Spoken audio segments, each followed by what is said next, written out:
Hello, അപ്പോൾ നമുക്കേ വൈറലായിട്ടുള്ള മത്തിപ്പയുടെ recipe ഒന്ന് കണ്ടാലോ. അതിനായിട്ട് ഒരു പാൻ അടുപ്പത്ത് വെച്ച് കുറച്ച് എണ്ണ ഒഴിച്ച് അതിലേക്ക് കുറച്ച് മുളക് പൊടിയും കുറച്ച് മഞ്ഞൾപ്പൊടിയും കൂടിയിട്ട് ഒന്ന് മൂപ്പിക്കണം കേട്ടോ.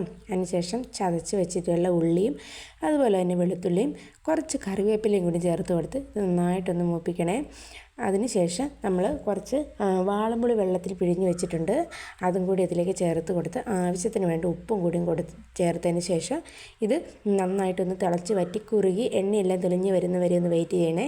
അതിന് ശേഷം ഈ മസാല ഈ പാനിലൊന്ന് നിരത്തി വെച്ച് കൊടുത്തിട്ട് അതിലേക്ക് നമ്മൾ കഴുകി വൃത്തിയാക്കി വെച്ചിട്ടുള്ള മത്തി ഉണ്ടല്ലോ, അതും കൂടി ഒന്ന് നിരത്തി വെച്ച് കൊടുക്കണം കേട്ടോ. അതിന് ശേഷം ചെറിയ തീയിലിട്ട് ഇത് വേവിക്കണേ. 2-3 മിനിറ്റിന് ശേഷം ഈ മത്തി ഒന്ന് തിരിച്ച് മറിച്ച് വിട്ട് വേവിച്ചതിന് ശേഷം നല്ല മുരിഞ്ഞ് വന്നു കഴിയുമ്പോൾ നമ്മുടെ വൈറലായിട്ടുള്ള മത്തി ഫ്രൈ റെഡിയാകും കേട്ടോ. നല്ല ടേസ്റ്റാണ്. ഒന്ന് മത്തി കിട്ടുമ്പോൾ ഇതുപോലെ ഒന്ന് ട്രൈ ചെയ്ത് നോക്കുക കേട്ടോ. അതുപോലെ തന്നെ ഇഷ്ടപ്പെടുവാണെങ്കിൽ എൻ്റെ ഈ ചാനലൊന്ന് സബ്സ്ക്രൈബ് ചെയ്ത് സപ്പോർട്ട് ചെയ്യാൻ കൂടി ചെയ്യാം കേട്ടോ.